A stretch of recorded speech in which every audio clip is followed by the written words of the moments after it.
Hold up, why do they doubt the kid? I'm about to prove them all wrong again. I got a low tolerance, cause they don't even know what the problem is. It's me. You waiting on the boy to fail, then hold your breath and face your death. Cause you play a roulette with each step I progress, no less. Go ahead and place your bet. Welcome back, y'all. This is the Miscellaneous Minds Podcast. I'm your host, Jesus Dinero, here with my co-host, Puma El Gato. What do we got going on tonight, my man? A fight was just announced. It is Merab versus O'Malley 2. Let's talk about it. You know, this fight just very recently got announced, and I wanted to give you guys our thoughts on it. You know, when we've had the first fight happen, we were definitely pulling for Merab, mostly because I personally have always felt that Sean O'Malley is more of a UFC push than a naturally phenomenal fighter. Don't get me wrong, obviously O'Malley has a lot of those great knockouts, but not against super great people, if I'm being honest with you. If you look at his fight record, you'll see a who's who of mostly nobodies with, don't get me wrong, a couple of names. Obviously, he beat Peter Yan, or at least he got the W. There's still some questions there. A couple other names on there. Obviously, he beat Aljamain Sterling. Notable name. Got to give him respect for that. Henry Cejudo. Again, so to be fair, he has a few good names on there. Don't want to besmirch that. That being said, can we all just agree he got beat? I mean, to the point where Merab was even flexing on him a little bit during their fight. You know, the fight that happened at the Sphere, when that happened, I was not impressed by O'Malley at all. Now, O'Malley came out very recently and said, I was only like about 70% because this and this and this was going on. And listen, if you guys watch this show, you guys will know, I am not a fan of excuses. I never like it when a fighter loses a fight and, you know, at their interview after, they're like, I had my shoulder, or my hand, or my leg. I don't like it. It bothers me because it just sounds like you're making excuses now. Just look, take the L. It sucks. You lost. It is what it is. But regardless, here is O'Malley saying all this stuff, blah, blah, blah. One thing I did see is obviously this fight got a lot of backlash, mostly because people were basically saying, hey, man, he's coming off of a loss against Merab, and you're going to give him a title shot? That's weird, and I completely agree. It's weird to give a man a fight, an immediate fight with the guy that beat him. And what has O'Malley really done? Further proving my point, it's basically a Dana White show. So it's one of those concepts where, listen, I understand that maybe Merab is at this point kind of, I don't want to say he's lapping everybody because he hasn't had the title that long. But he is starting to put a couple dubs together for notable names. And again, you know, even though a lot of people won't like Umar Nurmagomedov, listen, you got to respect the fact that he beat him. And, again, even in that match, he was flexing a little bit. Merab was flexing his fight. And, you know, a lot of Nurmagomedov fans will come on here and be you just hate Merab. I actually don't. I actually thoroughly like Khabib. A lot of the work that him and his family have done. But Umar lost. Let it go. Move over. Get over it. So, Merab has been putting together a couple of good, notable wins. Good names under his belt. So to see this so fast, because there's still other people that he could face. It's not like the division is cleaned out and he has to do a lap 2 now. No. Again, essentially, this is the UFC, and I'll be honest, particularly Dana White, because let's be honest, for a while there, everyone was trying to push O'Malley like the next McGregor.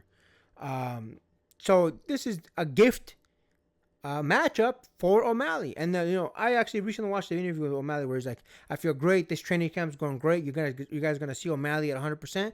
You said that before, big dog. So I personally don't like this match. Not so much because it's not a good match. It's a good match. I'll give it some respect. I don't like it because it just seems like a gift to someone that's coming off of an L.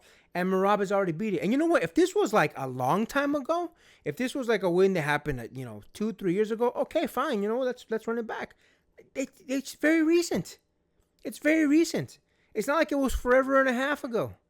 So I'm not a personal fan. What was it, in September? Yes. So it wasn't even that long ago. It's what, 3, 4, 5 months ago, 6 months ago? It hasn't even been a year since the fight. So I'm personally not a fan of this. But listen, I get it. It's a Dana White gift. It's a UFC gift to O'Malley. He's one of their boys. Will do whatever anyone in higher ups in UFC will say. So it's like, you pat your dog on the head, you give him a nice little thumbs up. Get out there. Attaboy. Even though he lost. Again, that's not to disparage O'Malley. It's not to talk shit about O'Malley. I'm being honest with you. It doesn't seem like a good one. Here's the thing: before anybody comes on here and talks a whole bunch of shit to me about, oh, you know what the fuck you're talking about, go out there, look. It's not just me. There is a lot of people. In fact, to the point where O'Malley has come out and says, I get why people are frustrated. He himself said it. If O'Malley himself can say exactly what I'm saying right now and say, I get why people are frustrated, let's be honest. It's just the facts. So, that being said, listen, I favor Merab in this again. I think Merab has been looking great against all of his opponents as of recent. To everyone that he's faced, he's been facing them and with no issues. Even though, and here's a perfect example. It was suspected that Merab had a staph infection because I guess on a portion of his leg you could see a little bit of a discoloration, and people were saying, oh, you know, I never made an excuse, even though he did. He still beat Umar. Never made an excuse, and that's what I like to see. If you go in there injured, which I understand most fighters go in there injured in some way or another, and you don't make an excuse, I like to see that. If you know, because you could have stopped the fight, but no one wants to stop the fight because no one wants to make their bald father angry. But listen, if you go in there and you lose and you lost because you're injured, you may know that, and that's fine. Keep it to yourself. Unless it's something major like you broke your hand, you broke your leg right before, I don't want to hear it. So, that being said, I personally favor Merab. I think he's going to do the same job that he did before. O'Malley punched him a couple times in their first fight, and I'm not saying it didn't phase him. I do think it phased Merab, but he handled it like a champ, kept him moving forward, dominated O'Malley. So, I'm going to favor Merab again, and if Merab wins again, I don't ever want to hear about O'Malley getting another shot at the title while Merab is champion. If Merab leaves, okay, cool, whatever, give him another shot. But as long as Merab is champion, I don't want to hear Merab O'Malley 3. What do you think about that, my man? See, look, the other thing that bothered me was it wasn't just the fact that he was saying all this stuff about, oh, okay, I was coming off of an injury, I was coming in dehydrated or whatever. It was legit not a day after the fight, after the decisions that were handed down, that Sean O'Malley was arguing that he won rounds. 1, 3, and 5. 1, 3, and 5. Yeah. And I don't think. Look, make your arguments. We've made arguments before about what was it, the Alex Pereira fight where he lost against Ankalaev. We can make arguments day in and day out, and some people would contest it to a certain degree whether or not somebody won a round or not. My thing is, would a difference in a round matter, and two, are people really contesting it, or are you the one disputing it? Because there's a difference. Somebody could argue like we did before that Alex Pereira might have won one round. Losing 4, that's a bit sus. Losing 3, okay, he's still lost, but it's at least a little bit disputable in the grand scheme of things. But nobody, I guarantee you, nobody was arguing that Sean O'Malley won the 5th round. You have got to be insane to be arguing that. And again, that's another round of excuses that Sean O'Malley was trying to say, oh, the fight was robbed from me. All these Mexican judges, whatever, were conspiring against me. They weren't. They were making their argument for Merab winning the match, which he did. He presented a dominating fashion, and whether or not it was not a way that you wanted it to win, he won that way. In the same way that Ankalaev won the Pereira fight. It's frustrating because I understand to some extent some people aren't exactly that big of a fan of wrestling, calling it like leg humpers, and saying that that's how they won decision. But look, man, it's MMA.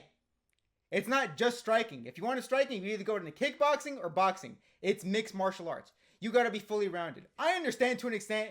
Sean O'Malley is a bit frustrated that he lost it, and he lost it in a pretty humiliating fashion. I will admit that. But my dog, you got to train for all of these. And Merab isn't exactly a type to want to meet you on your ground and discuss the championship fight how you want to dictate it. It's also his fight too, and he can argue it the way he wants to. But guess what? Via his wrestling. And the judges saw truth to that he won that fight, and you can't be mad about that. The only thing that Sean O'Malley can do is either beat Merab in his own game, which I don't think is the smartest decision, or outdo your striking. And to be fair, I think it was the first and I want to say the 4th round where his striking actually looked pretty competent. So it's not like I'm just shitting on O'Malley for a lack of doing something. No, there were rounds where Merab looked kind of wrong for a second, but he brought it right back. My thing is, Sean didn't do enough. To sway the judge's decision, and that's the reason why he lost. Well, what do you think about my assessment and all that? No, man, I think that's fair. I do remember his striking in the fourth round did stand out, and I was thinking to myself, "Oh shit, he's actually bringing it back." But I do think I believe the last minute of the round, of round four, if I'm not mistaken, Marab started taking it back again. So listen, again, I'm not shutting up. I'm not saying that O'Malley's a bad guy. Again, he beat some notable names. I just don't think he's the hype that everyone wants him to be. I don't think he's the hype that the UFC wants him to be, and I do think this is a gift matchup. For O'Malley. I don't think he's gonna win, but I think it's a gift matchup for him. Obviously, people like O'Malley are always gonna wanna revenge their losses. We all know, obviously, he went on, I never lost to Cheeto. And listen, he got his revenge on Cheeto, fair enough. I don't think it's going to happen again. I think Marab and Cheeto are two completely different dudes, and I think Marab is next level. I think, unfortunately, for O'Malley, it's just not going to work in his favor. I think Marab, this is going to sound weird, is too intense of a guy, man. Marab is the type of dude that he will go and go and go because he will not let you win. And again, listen, whether I like O'Malley or not, and here's the thing, I actually don't have anything against him. I do think he's one of Dana White's boys, and that's the reason why I think it bothers me a little bit, because of stuff like this where he's clearly gifted something.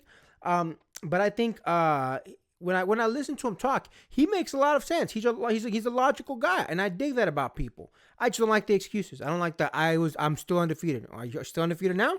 Because now you have 2 losses on your record. I don't like that type of stuff. And listen, I know to a certain degree he's trolling. I get it. It's part of his character. It's part of who he is. But again, that only works as long as you're winning. When you're losing, it doesn't work. And I'll give you guys a perfect example. Colby Covington. The whole shtick, it's gone. Nobody believes in Colby anymore. People are saying the man is retired. And you know what? As proof, Colby's talking about going to the WWE. So again, this is one of those concepts where it only works if you keep winning. The second you don't win, the second you have a string of losses, the second that you start going downhill is when people stop buying the shtick. So hopefully for O'Malley, he wins this. I don't think he's gonna win this, but maybe he does. I don't know. You can't count. Again, all it takes is one, and luckily for O'Malley, he does have that one punch knockout power. So maybe he'll get lucky. Maybe he'll land something that'll put Marab out. Even though I personally doubt it. But listen, it is what it is. I'm picking Marab as of right now. As the fight gets closer, we'll go ahead and analyze it a little bit more. It's in June 25th, so make sure you guys watch that. And with that, make sure to like, comment, hate, subscribe, DM us about the bullshit. And until next time, get rest and stay blessed. We'll see you in the next one.